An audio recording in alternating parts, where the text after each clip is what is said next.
nhớ ra ngoài lời mò ý chồng đàn nó chị sẽ lúc hai mẹ ta cũng chỉ tao tuổi nó chỉnh nhau nhưng nó rong này mẹ nữa nè cho được sự lúc xóa sẽ vô dòng chè nè của lúc máy không cầu là lúc nào đó lúc nào về lúc máy có sức ra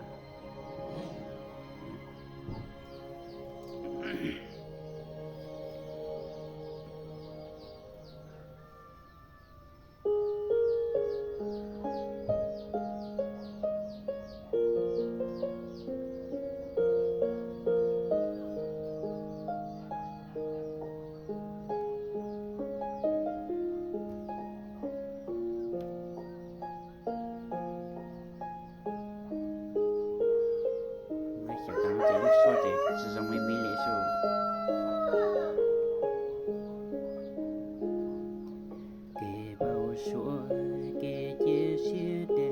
vô mùa cờ rồi cô nói nhau mùa ta ấy chi在有nhau lúc chế phèn xua lá chua mùa nhà hoài kê